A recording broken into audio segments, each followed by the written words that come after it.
जय श्री कृष्णा सभी को। मैं किरण आप सबका स्वागत करती हूँ अपने चैनल किस्मत क्वीन कर्मों की कहानी मेरी जुबानी। तो आज की जो स्टोरी है वो मेरे जो क्लाइंट है उनका जो काल्पनिक नाम है वो हम रितु लेकर चलेंगे। तो जो रितु जी हैं वो बोलते हैं जयपुर राजस्थान की रहने वाली हैं। तो स्थान भी जो है वो मैंने परिवर्तित कर दिया है, चेंज कर दिया है ताकि उनकी पहचान को गोपनीय रखा जा सके।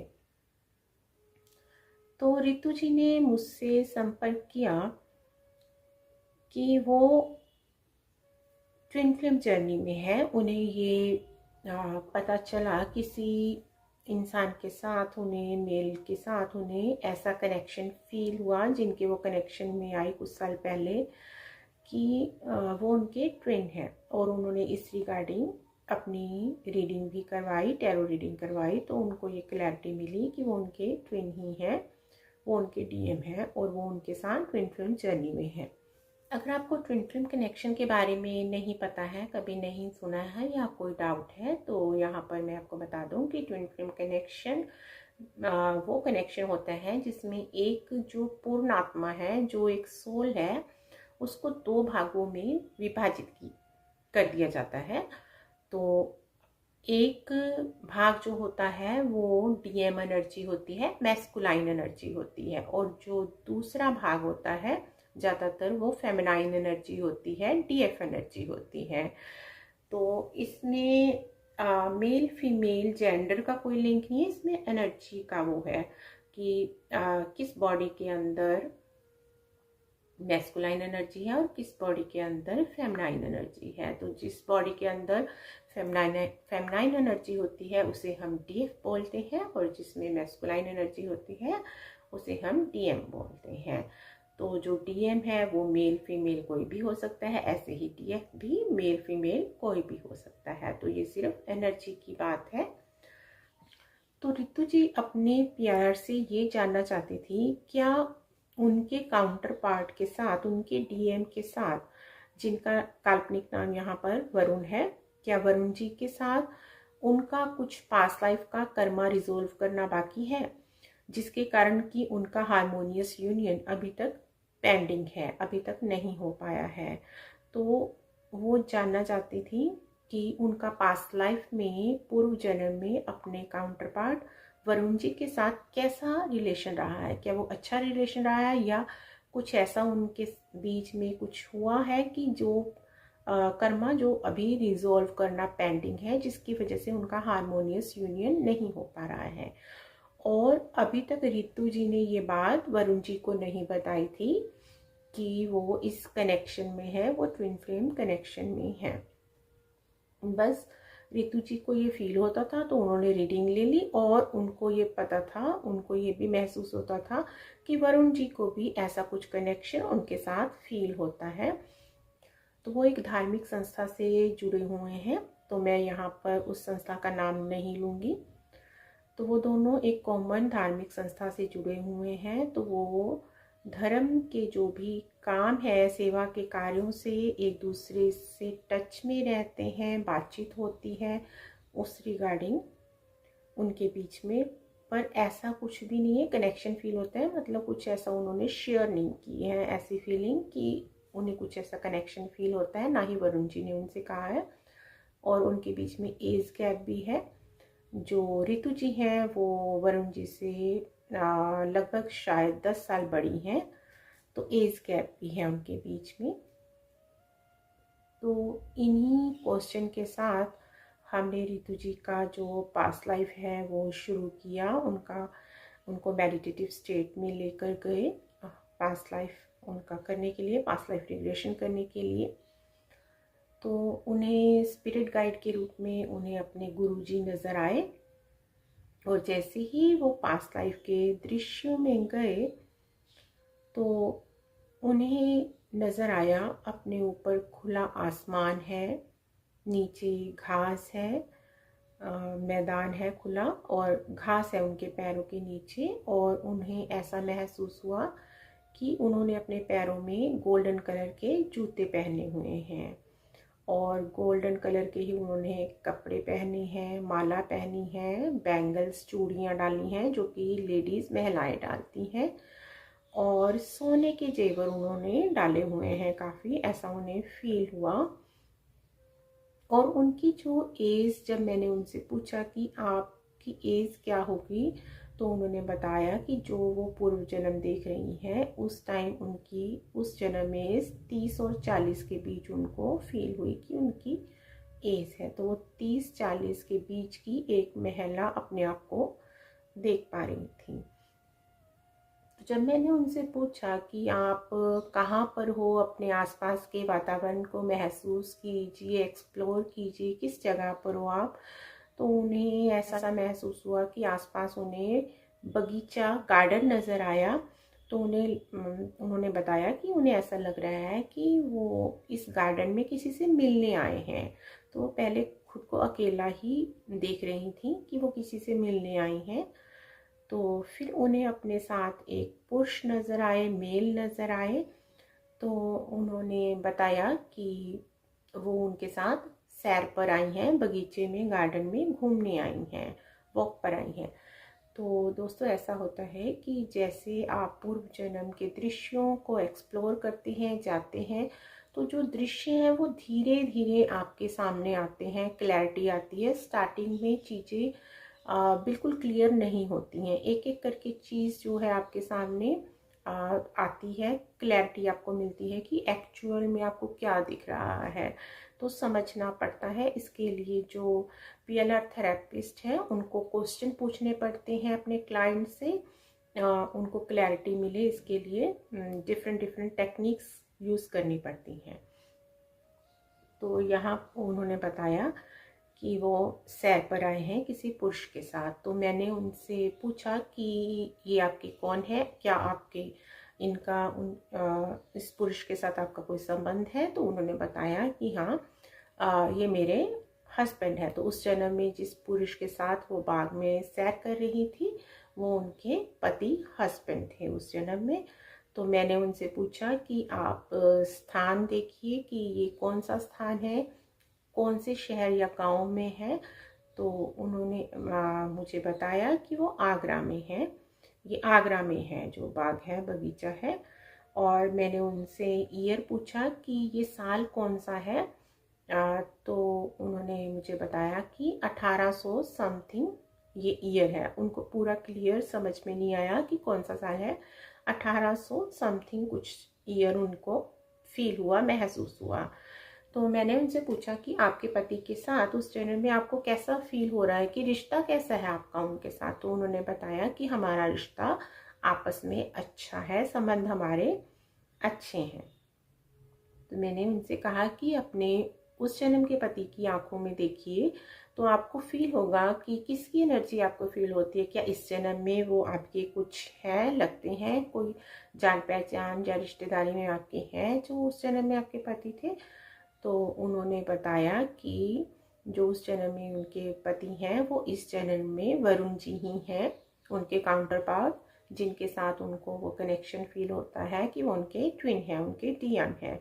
तो पिछले जन्म में उनके पति रहे हैं। फिर मैंने उनको निर्देश दिया, उनको आदेश दिया कि आप उन ऐसे किसी दृश्य में जाएं जहां आपको ये पता लगे कि क्या आपका जो है वरुण जी के साथ कुछ पेंडिंग है कर्मा रिजोल्व करना, कि उन दृश्यों में जाइए कि आपका कुछ रिजोल्व करना बाकी है जिसकी वजह से आपका हारमोनियस यूनियन अभी तक इस जन्म में नहीं हुआ है। क्योंकि वो काफ़ी सालों से वरुण जी को जानती हैं, टच में है, पर बातचीत आगे ऐसे नहीं बढ़ी है, वो ऑन ऑफ चलता रहता है, कभी अच्छी बातचीत होती है और कभी बिल्कुल बंद हो जाती है। तो वो जानना चाहती थी कि क्या कोई रिजोल्व करना बाकी है पिछले जन्म का कोई कर्मा, जिसकी वजह से उनकी जो बातचीत है वो ऑन ऑफ सिचुएशन में चली जाती है। तो इसीलिए मैंने उनको उन दृश्यों में जाने का निर्देश दिया।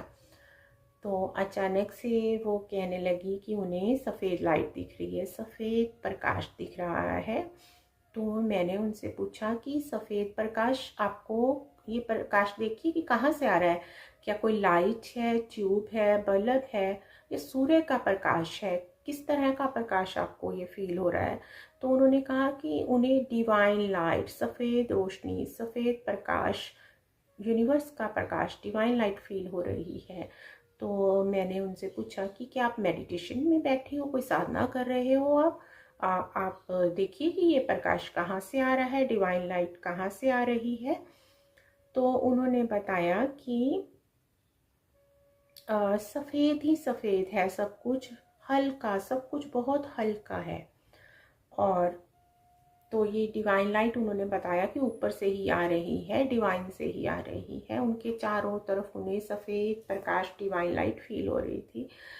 तो मेरी जो मुझे ऐसा इंट्यूशन हुआ कि वो धरती पर ही है या किसी सूक्ष्म लोक में है। तो हो सकता है कि उनकी मृत्यु हो गई हो, वो किसी सूक्ष्म लोक में हो, किसी दिव्य लोक में हो। तो ऐसा मुझे इंट्यूशन हुआ। तो मैंने उनसे पूछा कि आप इस समय कहाँ पर हैं, क्या आप जीवित हैं या उस जन्म में आपकी मृत्यु हो चुकी है। तो उन्होंने मुझे बताया कि उनकी मृत्यु हो चुकी है और वो सूक्ष्म रूप में है इस समय में, अपने सूक्ष्म शरीर में है, स्थूल शरीर को वो छोड़ चुकी हैं। और जो वो डिवाइन लाइट है, वो जो इस जन्म के उनके गुरुजी हैं, उन्हीं से वो डिवाइन लाइट उनके गुरुजी से आ रही उनको फील होती है। तो मैंने उनसे पूछा कि आप देखिए, अपने मृत्यु के सीन में जाइए, दृश्य में जाइए, आपकी मृत्यु कैसे हुई थी। तो उन्होंने बताया कि वो बीमार है, वो मृत्यु से कुछ पहले के दृश्य में पहुंची। और उनके आसपास मैंने पूछा कि कौन कौन है। तो उन्होंने बताया कि मेरे हस्बैंड मेरे पास है, जो कि इस जन्म में वरुण जी उनके डीएम है, उस जन्म के उनके पति मृत्यु के समय उनके पास है, उनकी बहन है उनके पास, और वैद्य हैं। तो जो वैद्य जी हैं वो उनके पास ही हैं, उनका जो इलाज कर रहे हैं, चेकअप कर रहे हैं, जो औषधि है उस टाइम के अनुसार उनको चाहिए, वो सब चल रहा है। और मैंने जब उनको पूछा कि उनकी एज क्या है, तो उन्होंने बताया कि 40 और 50 के बीच ही है मेरी एज। तो जो उनको दृश्य नज़र आया था, वो सैर कर रही थी, तो तभी जस्ट बाद ही, कुछ टाइम बाद ही, कुछ सालों बाद भी हो सकता है कि उनकी मृत्यु हो गई थी। तो मैंने उनसे पूछा कि अपने पति के चेहरे की तरफ देखिए, वो दुखी हैं, क्या फील हो रहा है उनको। तो उन्होंने बताया कि वो बहुत दुखी हैं, उनके पति, जब उनकी मृत्यु हो रही है। तो देखते ही देख के उन्होंने बताया कि उनकी मृत्यु हो चुकी है, डेथ हो गई है उसी टाइम उनकी। और मैंने उनसे पूछा कि डेथ के बाद आपके पति कैसे हैं, क्या अभी भी वो दुखी हैं। तो उन्होंने बताया कि हाँ, वो बहुत दुखी हैं, उनकी मृत्यु से उन्हें गहरा आघात पहुंचा है और वो बहुत दुखी हैं।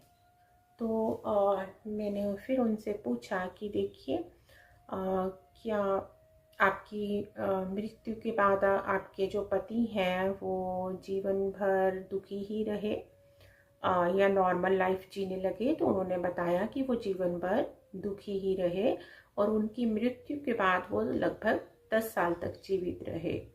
ऋतु जी की मृत्यु के बाद, जो उस जन्म में ऋतु जी का जीवन था, उसकी मृत्यु के बाद वो 10 साल तक लगभग जीवित रहे उनके पति, जो इस जन्म में वरुण जी हैं। तो उनके पति ने उनके लिए मतलब एक तरह से लंबा इंतज़ार किया है। 10 साल वो उस जन्म में इंतज़ार करते रहे, फिर उनकी मृत्यु हुई होगी, तो वो सूक्ष्म लोक में भी इंतज़ार किया होगा और फिर एक बर्थ लेकर आए होंगे। तो बहुत लंबा उनके पति ने उनके लिए इंतज़ार किया है। तो इस जन्म में उनको अपने पति के लिए, वरुण जी के लिए, जो उनके काउंटर पार्ट है, उनके ट्विन है, उनके लिए इंतज़ार करना है। तो उनकी एज भी अभी काफ़ी हो चुकी है, शादी की एज से ज़्यादा हो चुकी है उनकी एज। तो वो अपने डीएम का, अपनी ट्विन का इंतज़ार कर रही हैं। तो यही कर्मा उनका रिजॉल्व करना बाकी था कि जब उनका वो इंतज़ार ख़त्म हो जाएगा, वो कर्मा ख़त्म हो जाएगा, तो उनका हारमोनियस यूनियन हो जाएगा। तो उनका एक ये क्वेश्चन भी था कि क्या उनको हारमोनियस यूनियन के लिए अपने हार्मोनियस यूनियन के लिए कुछ करने की ज़रूरत है। तो उनके स्पिरिट गाइड से जब ये क्वेश्चन पूछा गया उनके गुरुजी से, तो उन्होंने उत्तर दिया कि जैसे चल रहे हो वैसे चलते रहो, आप सही चल रहे हो। तो एक क्वेश्चन ये पूछा गया कि क्या वरुण जी को इसके बारे में बताना है कि वो ट्विन फ्लेम कनेक्शन में है रितु जी के साथ। तो उनके स्पिरिट गाइड ने बताया कि सही समय आने पर बताना है, अभी नहीं बताना है। तो उनका पूछा गया कि कितने टाइम तक अभी उनको इंतज़ार करना है, उनका हार्मोनियस यूनियन कब होगा, कब वो बता पाएंगी वरुण जी को इस कनेक्शन के बारे में। तो जुलाई 2026 ऐसा उनके स्पिरिट गाइड ने आंसर दिया, उनको उत्तर दिया कि इस टाइम तक उनका जो हार्मोनियस यूनियन है वो हो जाएगा। तो उनके स्पिरिट गाइड से पूछा गया, रितु जी से कहा कि अपने स्पिरिट गाइड से अंतिम संदेश लीजिए, क्या वो आपको मैसेज देना चाहते हैं कोई। तो उनके गुरुजी ने उनको कहा कि वो हमेशा उनके साथ हैं और हमेशा उनको गाइड करते रहते हैं। तो ये था आज का छोटा सा पास्ट लाइफ रिग्रेशन की कहानी, स्टोरी। आशा है ये स्टोरी आपको अच्छी लगी होगी, पसंद आई होगी। मिलते हैं नेक्स्ट किसी पास्ट लाइफ रिग्रेशन की स्टोरी के साथ। अगर ये स्टोरी आपको अच्छी लगी है तो वीडियो को लाइक कीजिए, कमेंट कीजिए, शेयर कीजिए।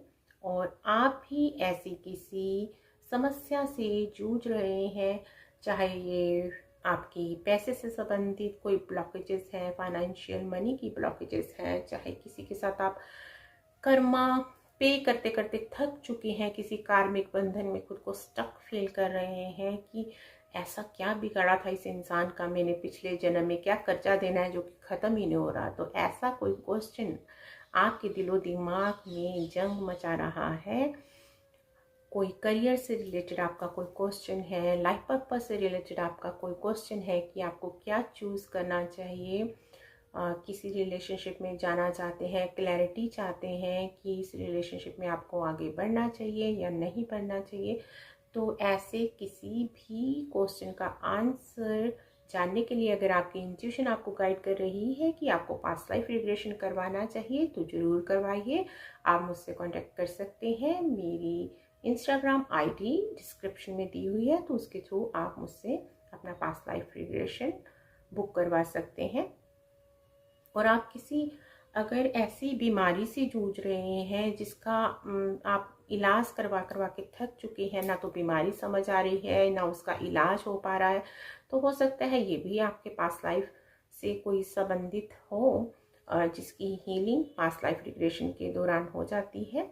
तो आप इस तरह की किसी हीलिंग के लिए भी मुझसे कांटेक्ट कर सकते हैं। टैरो रीडिंग भी करवा सकते हैं, आकाशिक रीडिंग भी करवा सकते हैं। आकाशिक रीडिंग और पीएलआर में जो डिफरेंस ये होता है कि पीएलआर में जो क्लाइंट है वो खुद मेडिटेटिव स्टेट में जाकर पास्ट लाइफ के दृश्यों को देखता है, एक्सप्लोर करता है, उसको ही सारे दृश्य दिखाई देते हैं, जवाब मिलते हैं, फील होता है। और आकाशिक रीडिंग में एक आकाशिक रीडर जो है वो खुद मेडिटेटिव स्टेट में जाता है, क्लाइंट के बिहाफ पर वो उनके स्पिरिट गाइड से उनके क्वेश्चन के आंसर लेता है और सॉल्यूशंस देता है क्लाइंट को, जो भी उनके स्पिरिट गाइड बताते हैं, और हीलिंग भी करता है। तो आप पीएलआर या आकाशिक रीडिंग कुछ भी बुक कर सकते हैं। अगर आप खुद ये, कई बार किसी को डर होता है, फोबिया होता है कि खुद वो पीएलआर में जाने से डरते हैं, उनको कुछ दिखेगा या नहीं दिखेगा, वो डरते हैं कि वो वापस आ पाएंगे, पास्ट लाइफ में ही तो नहीं रह जाएंगे। तो ऐसा कोई फोबिया होता है तो आप आकाशिक रीडिंग बुक कर सकते हैं। Thank you so much. Radhe Radhe, जय श्री कृष्णा। मिलते हैं नेक्स्ट वीडियो में।